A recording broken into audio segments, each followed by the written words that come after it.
जो उपासक भगवान का शरणागत है वो ये देखता है कि सब कुछ भगवान बने हैं। बहुत ध्यान से सुनना, बिल्कुल सत्य बात। सब कुछ भगवान बने हैं। अभ्यास करो इस बात का, जो जो दिखाई दे भावना करो भगवान बने। ये पंखा पहले नहीं था, बाद में भी नहीं रहेगा। बीच में जो दिखाई दे रहा है ये रूप भले ना हो, लेकिन ये है भगवान ही, भगवान ही बने हैं सब रूपों में भगवान। तभी तो प्रहलाद जी ने कहा खंबे में भी भगवान, तो नरसिंह भगवान प्रकट हो गए। ये तुमको धारणा बनानी होगी। पहले तुमने गलत धारणा बना ली है स्त्री पुरुष संसार की, तो इतनी जोर से बैठ गई कि हट नहीं रही। भगवान नहीं। कल एक प्रश्नकर्ता ने प्रश्न किया कि जो जगत सत्य प्रतीत हो रहा है, परमात्मा तो कहीं दिखाई नहीं दे रहा है, आप कह रहे हो परमात्मा सत्य है, तो ये क्यों मुझे नहीं दिखाई दे रहा? तुम कहा तुम स्वाप्निक पुरुष हो, तुम्हें कैसे दिखाई दे? जगे हुए पुरुष को दिखाई देगा। जय जाने जग जाए हेराई। अभी तुम स्वाप्निक पुरुष हो, त्रिगुण माया की मोह निद्रा में सो रहे, तो तुम्हें स्त्री पुरुष जड़ चेतन दिखाई दे रहा है। जगो, यही जगाना। ये जो सत्संग है ये आपको जगा रहा है। पहले ये धारणा करो सब कुछ भगवान बने हुए हैं। जो हो रहा है वो भगवान का खेल हो रहा है, सृजन पालन संहार। इस प्रकार की पहले धारणा हृदय में बद्ध करो। इतनी बद्धमूल हो जाए कि भयावह से भयावह परिस्थिति में तुम्हें दिखाई दे कि भगवान है। पक्का मुझे दिखाई भले नहीं दे रहे, लेकिन भगवान है। शास्त्र कहता है, सदगुरु कहते हैं, आचार्य कहते हैं। प्रतिकूल से प्रतिकूल परिस्थिति में तुम्हें भगवदानंद की अनुभूति होगी। प्रतिकूलता में द्वेष नहीं होगा, अनुकूलता में राग नहीं होगा। प्रतिकूलता अनुकूलता दोनों में भगवान की कृपा विधान लीला दिखाई देगी। भगवान की लीला दृष्टि आते ही तुम्हारे चित्त में अपार आनंद, अपार शांति होगी। शांति आने में सुख में डूब जाओगे। पहले धारणा करो सब कुछ भगवान बने हुए, पक्का। सर्वम खलमिदम ब्रह्म ने नानास्ति किंचन ईशावास्यमिदं सर्वम यत् किंचे जगत्याम जगत। कोई कण ऐसा नहीं जहां भगवान ना हो। ये परम सत्य है। हम लोगों ने मिथ्या को सत्य मानकर धारणा बना ली, तो वैसे ही दिखाई दे रहा है। जाकी रही भावना जैसी, प्रभु मूरति देखी तिन तैसी। सब प्रभु हैं, हमारी जैसी जैसी धारणा वैसी हमें दिखाई दे रहा है। जगत में विषयों में किंचन मात्र सुख नहीं है, पर हमारी धारणा बन गई कि सुख है, तो हमें सुखानुभूति हो रही। जगत में भगवान के अतिरिक्त कुछ नहीं है, हमारी धारणा बन गई कि भगवान नहीं, स्त्री है, पुरुष है, जड़ है, चैतन्य, अच्छा बुरा, वही हमें दिखाई दे रहा है। हमने तो असत्य में कल्पना करके सत्यत्व भाव कर लिया, तो मुझे वही दिखाई दे रहा है। अब तुम्हें सुधारना होगा, तुम्हारा ही धारणा बदलनी है, तुम्हें धारणा अपनी बदलनी है। सब कुछ भगवान है, सब में भगवान है, सब भगवान की लीला हो रही। सतोगुणी रजोगुणी तमोगुणी सृजन पालन संहार। इसलिए सत्य धारणा करने से तुम्हें सत्य का दर्शन होने लगेगा। असत धारणा की गीता जी कह रहे नासतो विद्यते भाव ना भाव विद्यते सता। असत की सत्ता ही नहीं, तुम्हें सत्ता दिखाई दे रही। क्यों? धारणा कर ली। ये आदमी दुष्ट है, इसके पहले हमारे दिमाग का चश्मा दुष्ट होता है। पहले हमारे दिमाग में भगवान आते हैं, ये भगवान, तो इसमें भगवान दिखाई देने लगे। हमारी धारणा बदलनी है, हमारा चिंतन बदलना है। इसलिए महापुरुषों ने कहा बुरा जो देखन में चला, बुरा न मिलिया कोई, जो दिल खोजू आपनो तो हमसे बुरा न हो। क्योंकि पहले हम बुराई अपने में लाते हैं, तब हम बुराई देख पाते हैं। विपरीत धारणा हमने कर ली सत्य भगवान में, असत संसार की, तो वही हमें दिखाई दे रहा है। देखो भगवान कह रहे हैं यो माम पश्यति सर्वत्र सर्वम च मयि पश्यति तस्याहम न प्रणश्यामी सच में न प्रणश्यति। छुपा छुपी का खेल खेल रहे, ढूंढ लो। वो बता भी रहे मैं कहां छुपा हूं। यो माम पश्यति सर्वत्र, सब में छुपा हूं, सब मेरे में है, मैं सब में हूं, खोज लो। जीवन मुक्त हो जाओगे, इनाम मिलेगा इस खेल का। ढूंढो, इसमें भी भगवान, इसमें भी भगवान, पक्का इसमें भी भगवान, मानना पड़े। यो माम पश्यति सर्वत्र, सर्व में भगवान को देखो और भगवान में सर्व को देखो। इतने विराट हैं कि सब भगवान में वास कर रहे हैं, इतने सूक्ष्म है कि सब में भगवान वास कर रहे हैं। उसका फल क्या होगा? तस्याहम न प्रणश्यामी सच में न प्रणश्यति। न वो मेरी दृष्टि से ओझल होगा, न मैं उसकी दृष्टि से ओझल होऊंगा। हर समय भगवान उसकी दृष्टि में बने रहेंगे। अतएव साधक की परिपक्व साधना का स्वरूप है सब घटनाओं में, सब व्यक्तियों में, सब वस्तुओं में भगवान को देखना। फिर अनुकूलता, प्रतिकूलता, मान अपमान, निंदा, स्तुति वाली दृष्टि ही नहीं रहेगी। सच्ची मानिए, सच्ची साधना का आरंभ होते ही राग द्वेष नष्ट होने लगते हैं। इसका पता लगाओ अपने हृदय में कि राग द्वेष नष्ट हो रहा है कि नहीं, अनुकूलता प्रतिकूलता का कितना प्रभाव पड़ रहा है। ये पता लगाना चाहिए साधक को, कितने अंश में राग द्वेष कम हुआ है, घट रहा है या बढ़ रहा है। साधक अपने मन की स्थिति के अनुसार ठीक ठीक देख सकता है। बड़े से बड़ा सुख आने पर साधक के हृदय में हर्ष नहीं होना चाहिए, अनुकूलता, मान, सुख। और बड़े से बड़ा दुख, प्रतिकूलता, अपमान होने पर क्षोभ नहीं होना चाहिए। अकस्मात आपको सूचना मिलती भारी आपका मंगल होने वाला, कोई ऐसी घटना, आपकी मुस्कुराहट में कोई फर्क ना पड़े, आप साधु हो, आप साधक हो, भारी से भारी विपत्ति की सूचना मिलने पर आपके चित्त में क्षोभ, हलचल नहीं होनी चाहिए। क्यों? भगवान का संहारात्मक खेल हो रहा है। बड़े लीला बिहारी अपने परिवार को अपने सामने कटते हुए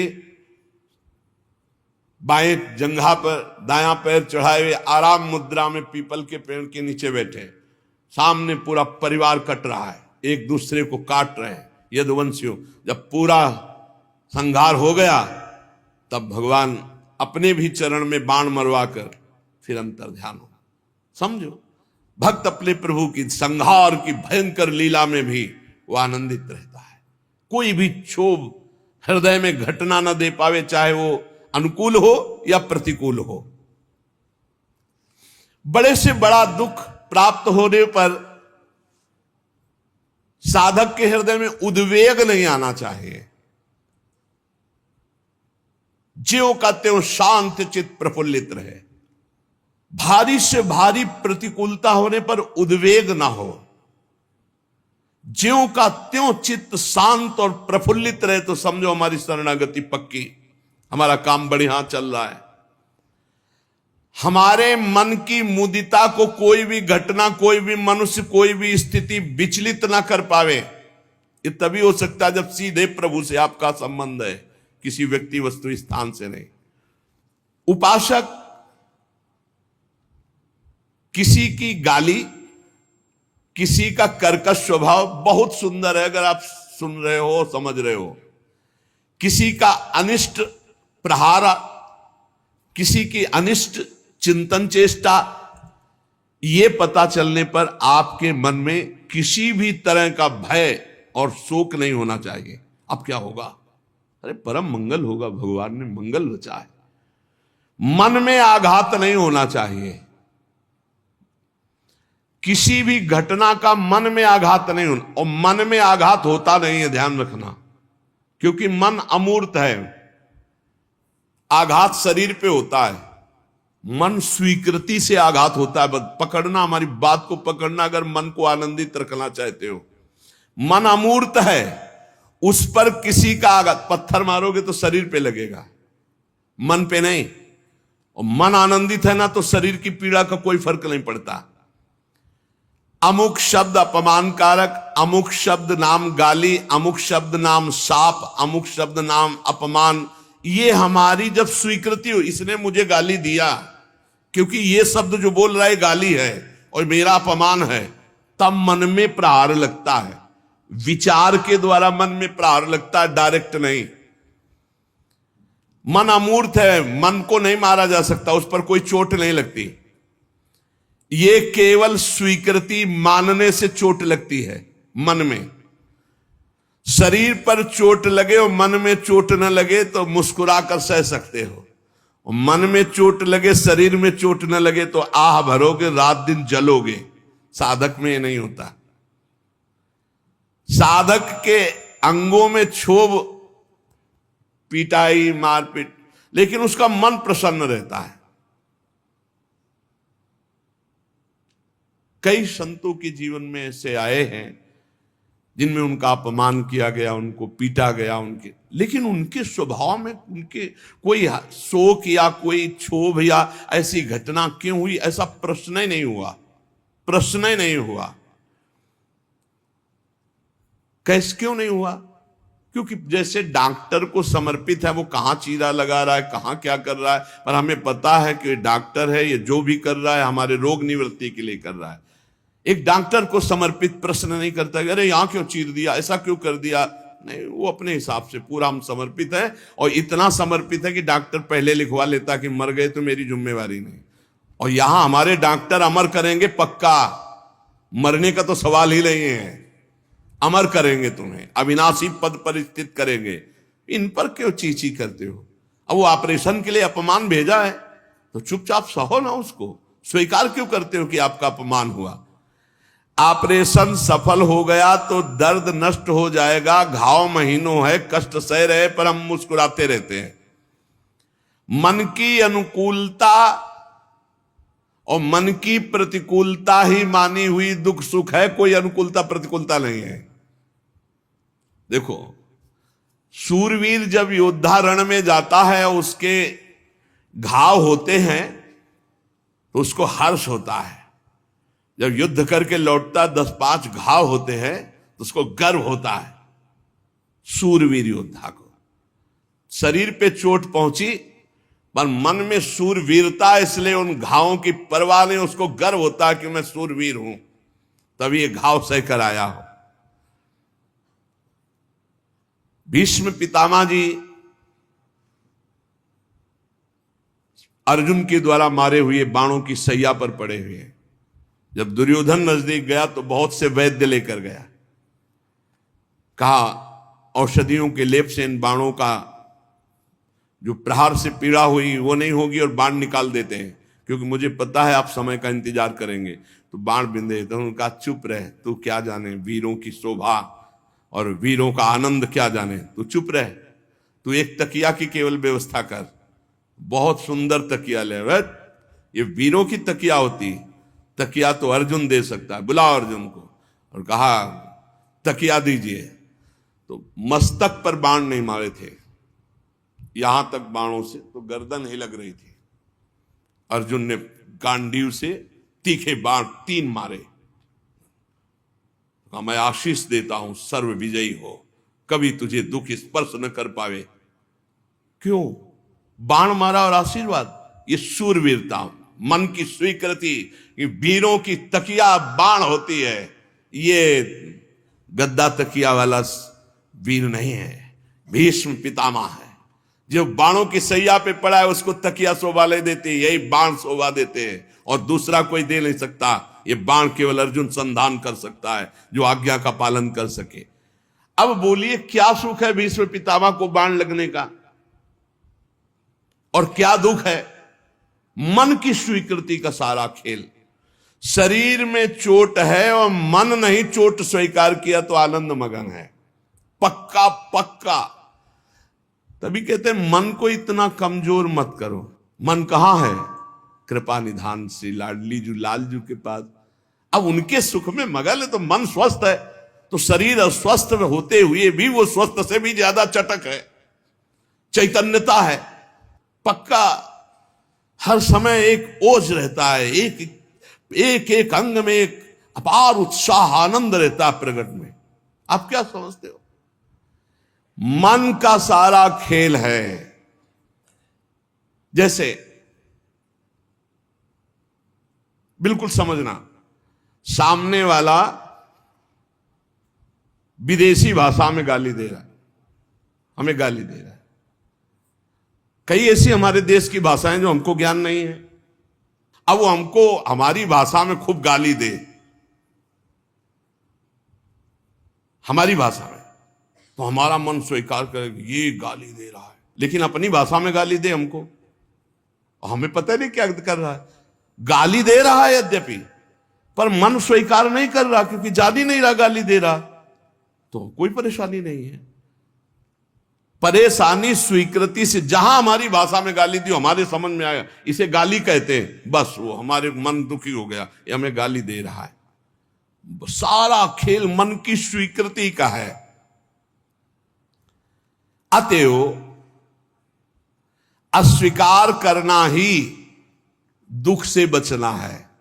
अस्वीकृति, संसार के मान की, अपमान की, निंदा की, स्तुति की अस्वीकृति। कैसे? जिसके पास जो चीज है वो देता है, हमारा मन आया लिया, हमारा मन आया नहीं लिया। हम प्रभु को जब समर्पित है, बहुत ध्यान देने, तो प्रभु कैसा बर्ताव करवा रहे हैं, वो बरतें जैसा चाहे। हमें बड़ी मस्ती का विषय है ये बाबागिरी। भगवत मार्ग चाहे गृहस्थी में, चाहे बड़ी मस्ती का विषय है। हम भगवान के भक्त होकर के भगवान के आनंद की आशिकी में, और हमको मान अपमान, लाभ हानि, चिंता सुख, इसका मतलब है अभी रंग नहीं चढ़ा। अतएव हमको भगवान के हर विधान में राजी रहना है। हमारे हृदय में जब सबके प्रति भगवत भाव आ जाता है, तो कहीं भी हमें आनंद की कमी नहीं लगती। विष्णु पुराण में एक कथा आती है, हिरण्यकश्यपु बहुत से उपाय करके हार गया, तो संडामर्क को बुलाया, ये प्रहलाद जी को शिक्षा देते थे, और कहा कि तुम वैदिक मंत्रों के ज्ञाता हो, तुम दिव्य शक्ति संपन्न हो, तुम भयानक कृत्या उत्पन्न करो और कृत्या से मारो प्रहलाद को। अब प्रहलाद की रक्षा भगवान कर रहे थे। पहले तो भयानक मंत्रों से अभिषिक्त कल के शूल संडामर्क ने प्रहलाद जी को ऊपर प्रहार किया। वो शूल भगवान का एक स्वभाव है, शरणागत भक्त के कहीं भी किसी भी तरह के कष्ट को वो अपने ऊपर सीधे लेते हैं, ये भगवान का एक स्वभाव। जब रावण ने क्रोधित होकर के बहुत ही विषम ऐसी शक्ति संधान करके शूल मारा कि विभीषण निश्चित पधार जाते, तो तुरंत विभीषण पाछे मेला, सन्मुख राम सहयो सोई, पूरी अपनी छाती पर वो वार सहा भगवान ने। तो देखा प्रहलाद जी ने कि भगवान श्री हरि सामने, और शूल भगवान श्री हरि के अंग का भेदन तो कर ही नहीं सकता, नष्ट हो गया। और ये किसी ने नहीं देखा, ये केवल प्रहलाद जी ने देखा कि भगवान श्री हरि सामने, कहीं खरोच भी नहीं आई। हिरण्यकश्यप की प्रेरणा से भयानक कृत्या का अविचार उत्पन्न किया। बहुत भयानक होता है ये, जिसे गांव में मूठ कहते हैं, और शास्त्रीय भाषा में अविचार प्रयोग कहते हैं, मारण अविचार। ये अमोघ होता है, पक्का मरेगा मरेगा। अगर वो नहीं मरा तो तीन में कोई ना कोई मरेगा, या तो जिसके ऊपर भेजा गया वो मरे, या अगर वहां कोई पावर हुआ और उसने वापस किया, तो जिन्होंने पैदा किया मंत्रवेत्ता वो मरेंगे, ब्रह्म ऋषि, और या फिर जिसने करवाया है। तीन में एक मरेगा, पक्का मरेगा। अगर वो अविचार का प्रयोग हो गया तो बचेगा नहीं, ये शास्त्रीय सिद्धांत है। अब जो ही अविचार का प्रयोग, मारण का प्रयोग प्रहलाद जी के ऊपर मंत्रों का कृत्या का किया गया, वहां तो भगवान श्री हरि सामने खड़े, प्रहलाद जी के सामने ही रहते थे। वही तो जिसको आंख मिल गई वही देख पाता है भगवान को। अब वो तुरंत कृत्या वापस हुई, और उसने जाके संडामर्क जी को वही उठा के पटक दिया और नष्ट कर दिया, मार दिया। संडामर्क जी का मरण पूरा फैल गया कि कृत्या ने संडामर्क को मार डाला। अब वो पुरोहित पुत्र हैं, गुरु स्वरूप हैं। प्रहलाद जी नजदीक गए और उनके चरणों के पास बैठकर चरण सहलाते हुए कहा कि हे हरि, मैंने संपूर्ण सृष्टि में आपको देखा है, अगर आपके सिवा मैंने और किसी को नहीं देखा तो इस मेरी दृष्टि के प्रभाव से मेरे गुरुदेव के पुत्र जीवित हो जाए। संडामर्क जी तत्काल उठकर बैठ गए। प्रहलाद जी भगवान के सिवा किसी को नहीं देखा और सब में भगवान को देखा। वही कह रहे, भगवान के सिवा किसी को नहीं देखा तो इस सिद्ध सत्य के प्रभाव से ये जीवित हो जाते। उसी समय संडामर्क जी जीवित हो गए। जब उनको पता चला कि मेरे जीवन दान देने वाले प्रहलाद जी तो चरणों में गिर गए कि मैंने तो आपके लिए सूल प्रकट किया, कृत्या प्रकट की, आप वहां भी भगवान का दर्शन प्रहलाद जी कर रहे हैं। सांप से डसवाए गए, हाथी के पैरों से कुचलाए गए, शस्त्रों से मारा गया, पर प्रहलाद जी को कभी भी कोई चोट नहीं लगी, खरोच नहीं लगी। क्यों? क्योंकि सब में श्री हरि को देख रहे थे, सब में भगवान को देख रहे थे। क्रूर से क्रूर व्यक्ति में भी भगवान शांत स्वरूप बैठे हुए हैं। भक्त संत जो वासुदेवा सर्वमित सामात्मा सुदुर्लभा, वो सब में श्री भगवान को देखता है। जब सब में देखता तो दृष्टि आ गई ना, तो अपने में भी वही भगवान को देख